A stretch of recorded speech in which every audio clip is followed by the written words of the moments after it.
Hello everyone and welcome to another beer review. Now we're doing another kind of bargain kind of keg, beer keg, 5 litre review today, and we've managed to actually find some, well, I would say bargains from a well-known brewery. Now there'll be one coming up later on, but first of all today we've got one from Theakston Brewery, and I'm going to lift it up, and it's a bit strange, this one. This is from Theakston Brewery, and it's Tickler Lager. There you go. The only problem is though, it doesn't actually say Tickler actually on the actual main label or the back label.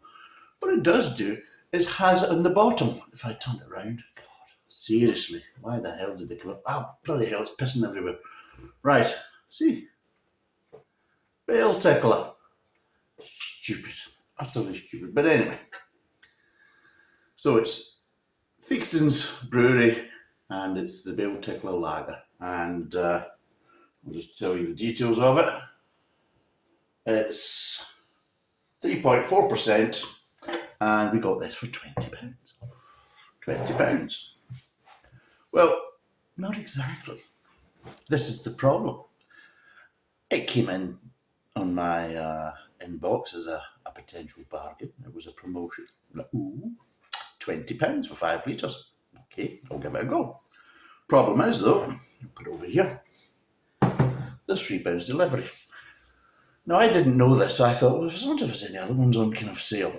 And I found another one. I found a Best Bitter, which will be coming up soon. So I've got Theakston's Best Bitter, and of course I've got this Tickler Lager. And they're both £20, so I thought, right, I'll buy them together. And usually if it's about £40 plus, then it's usually free delivery. Yeah, free delivery. That was a good one. But no, with Theakston's, oh no, they only charged you £3 per keg. So it was an extra £6 for delivery of the 2 kegs. It gets better. Because I ordered it. And then a couple of days later, I get a phone call. And I was in the process of trying to park my car at the time. And I thought, oh, bugger this, I've not got time to actually answer this. I'll sort it out once I basically parked the car. Because it was a bit awkward and there wasn't many places going about. But anyway, I was distracted with that. So it rung off and they left a message. So I listened to the message, and it was Theakston's, and they were basically saying, sorry, but we don't actually have the Best Bitter available right now. So we're just wondering, do you want us to send the lager first and then send the Best Bitter once we've actually got it in stock? Or do you want to cancel your order? Would you like to give us a call back? So I called them back. I got a voicemail. So I left a message saying, it's me. I'm just returning your call regarding my order, blah, blah, blah. Yeah, that's fine. If you want to send them out separately, then do so. That's great. Okay, fine. The thing that did get me, though, if you're basically doing a beer on promotion, then why do you not have it in stock? I mean, that's a bit crazy, isn't it? Unless you're actually selling beer as part of your promotion that you know you don't have, or your system is so antiquated and your setup is so disorganized that you put it on sale, you start selling it, and you don't even realize when you've run out. You've got no basically, stopping point, which again, that's crap business practices. So, since you're not doing too well, you're charging for delivery when a lot of places, when it gets to a certain price, don't charge. And 2, you're selling beer you don't have. Now, fair play, it did come in a couple of days later. Okay, fine. But they could have said there's a delay with the order, or if it was going to be just a couple of days, if they knew it was going to be a couple of days, they didn't really have to do anything at all, because nobody was that desperate to get it that much, and I'm sure they could have said it quite a bit, slight delay with your order, it'll be there in the next few days. Or it's going to take a couple of days longer. It's not that difficult. Yeah. So I'm a wee bit kind of dubious. I don't like this idea of them selling stuff that they don't have. So it's not my cup of tea. But anyway, I have bought some. And as you can see, it's very, very light. It's almost like a health in colour. Really, really pale, very kind of light straw colour. It might not show up so much in the video, but it is actually quite light. And the smell, now, this is supposed to be a light hoppy lager. It's supposed to be a lager with hints of citrus and a little bit of hops at the end. So it's supposed to be full of flavour, and it's only 3.8% alcohol. But I'm getting light kind of lemony tones. It's light peppery notes. That's what I'm getting. Light lemony, and it is very kind of light and gentle kind of Italian lemons. I'm not getting any malt, really. Not getting anything else. Not getting anything kind of this, it's an acid change or anything like that. No, all I'm just getting is ever so slight, light lemony citrus scents, and ever so slight peppery, and that's it. So let's see what it tastes like.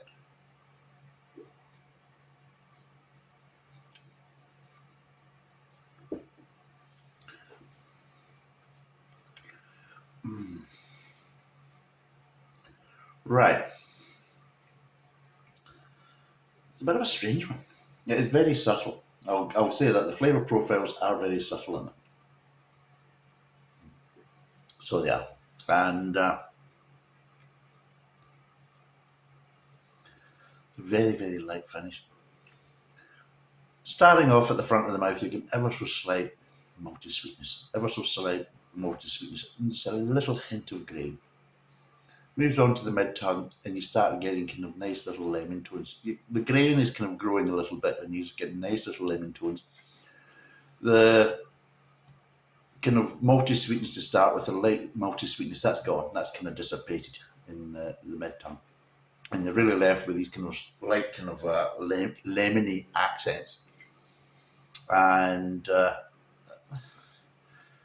suppose little slight hints of pepperiness, but you're getting the little grains, kind of flavours are starting to kind of build up, and then it goes on to the aftertaste where the lemony flavours have kind of dissipated, and you're just left with some light grains, and then it dissipates very quickly. So you're just left with a light grainy aftertaste, and it's gone.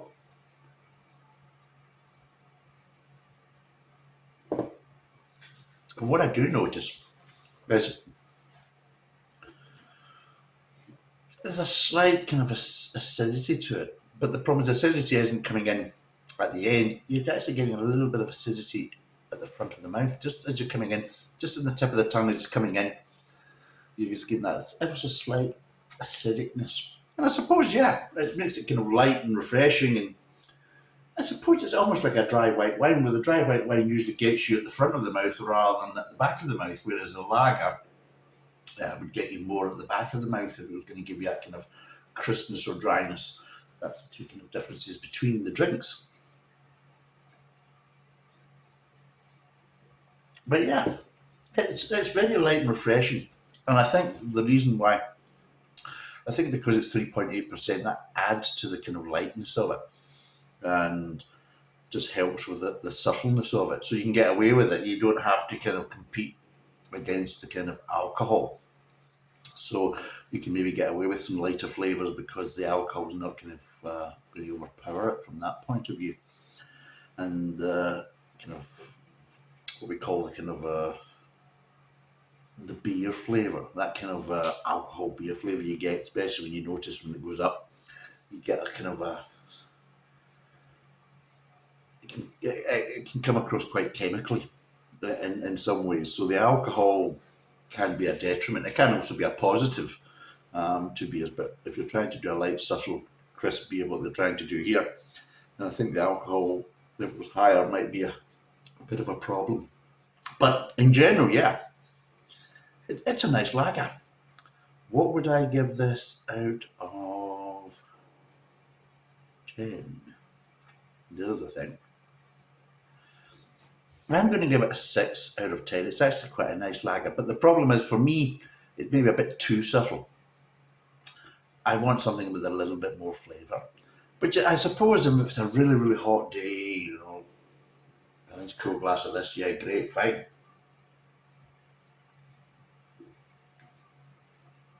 But I think I would probably get bored with it quite quickly. and I'd be looking for something else to drink. So if I was in like a kind of a gathering, for whatever reason, barbecue party, football, whatever, and I was drinking this, I think I could have a couple of them, and then I think, no, I want something a bit more meaty, something with a bit more flavour. It's too light, but a lot of people might like that. And at £20 a keg, plus the £3 delivery, which makes it £23, it's not too bad actually. The price isn't too bad. It'd been better if it was around about the £20 mark without the delivery, but beggars can't be choosers. So I suppose from a kind of well-known mainstream kind of brewery, and with plenty of good products, it's not a bad price. One thing is though, is Bale Tickler. That kind of got me as a bit strange as a name. Now, even though I played cricket in my how would you say, youth, and ever so slightly early, was an early young man, me in the cricket. I was never there for the cricket. It was unbelievable drinking. I played football, I played rugby, and out of all the sports that I've actually played, there was more drinking going on with the cricket than any of the others. In fact, there was so much drinking going on before you even basically started playing the sport. It was unbelievable, the amount of alcohol that was consumed before, during, and after. It was really crazy. And now that didn't come into my mind. With the Bale Tickler, I thought was something going on. Was the case, is this the yokels doing things in the hay bales together, tickling each other, being a bit perverse, or like in the countryside and farmers and all that type of stuff, and kind of yokels, up to old dodges and that type of stuff, filth. So I thought that was actually what was going on, and then I kind of read the spiel on the website. Like, oh right, cricket, yeah, the Bales. Top of the stumps. Yeah, well, it just says a lot about my mind. It's quite filthy and dirty in general. But anyway, I was thinking about, making hay rather than out. But anyway, so it's 6 out of 10. It's quite a nice lager. I would want a bit more flavour, but yes, as a one-off type of thing, or even as, would I buy it again? I probably would if I was having a gathering or a get-together. And yes, and it's something just interesting, and I would probably buy it as a conversation piece. You try this, see what you think, and get some feedback, and people would enjoy it. And I think it's a case of it's light enough that maybe even some people that maybe don't particularly like beer, maybe some ladies, maybe my wife might actually like this. Unfortunately, she's not here just now because she's actually abroad, so she can't taste it, so that's her problem. Get out of here. But yeah, it'd been interesting to see to males and females who maybe aren't a big fan of beer and just see what they think, because it is actually quite light, quite gentle, and very subtle. So it's a 6 out of 10. It's a 3.8. It's from Theakston's. It's Bale Tickler. It comes in a 5-litre keg. It's £20 plus £3 delivery. Thanks for watching. Cheers and bye for now.